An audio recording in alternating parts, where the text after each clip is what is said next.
নমস্কার, আমি আজকে আপনাদের মাছের হাতুড়ি দেখাবো। হাতুড়ি কেন বলুন তো? পাতায় করে করলে পাতুড়ি, হাতে করে মেখে করলে হাতুড়ি। এখন এই যে 2 পিস মাছ আছে দেখছেন, এই মাছ দুটোর মধ্যে নুন হলুদ মেখে নিলাম, না ভাজবো না কিচ্ছু করবো। নুন হলুদ মেখে নিলাম, মেখে নিয়ে এটা হাতে করে মেখে বসাবো ছোট্ট কড়াইটার মধ্যে রাখলাম।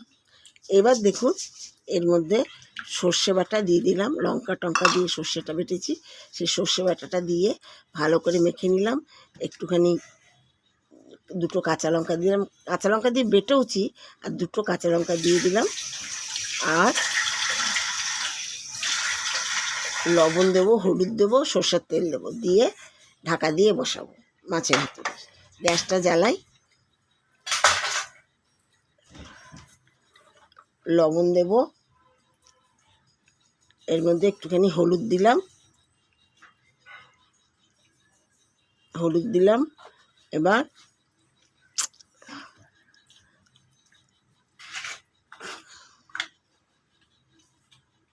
এবার দেবো একটু লবণ।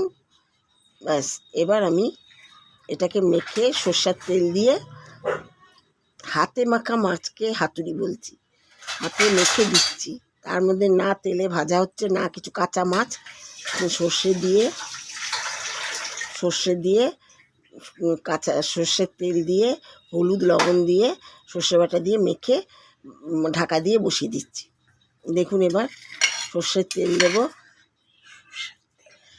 সর্ষের তেল দিলাম, এবার মেখে সর্ষের তেল দিয়ে মেখে এবার গ্যাসে চাপিয়ে দেবো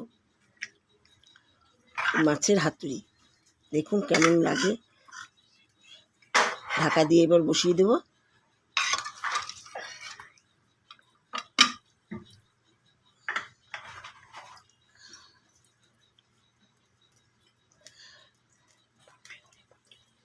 এবার ঢাকা দিয়ে দেবো, ঢাকা দিয়ে বসিয়ে দেবো।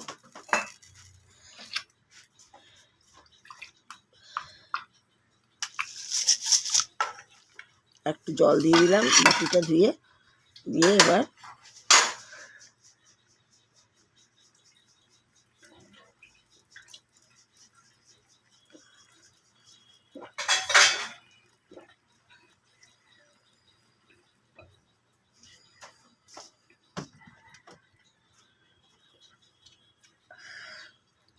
ঢাকা দিয়ে দিলাম।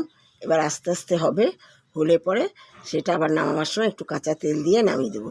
এইভাবে আপনারা করে দেখবেন কেমন লাগে। কোনো কিছু তো জানতে পারছি না, এ তো হয়ে গেছে। এবার দেখুন জলটা শুকিয়ে গেছে। এবার আর একটুখানি সর্ষের তেল দিয়ে দিলাম। এবার একটুখানি ঢাকা দিয়ে রাখবো, ঢাকা দিয়ে রেখে নামিয়ে নেব, ঢাকা দিয়ে রাখবো, রেখে নামিয়ে নেব। ঢাকা দিয়ে রাখলাম, এবার মিনিট খানেক রেখে তারপরে নামিয়ে দেবো। ব্যাস হয়ে গেছে, এবার নামিয়ে দিলাম। দেখুন কেমন হয়েছে, আপনারা এভাবে করে দেখবেন কেমন লাগে।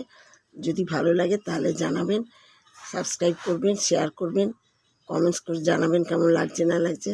আপনাদের উপরেই নির্ভর করছে কমেন্টস করা, সাবস্ক্রাইব করা। আপনারা তো কেউ কিছু বলছে না।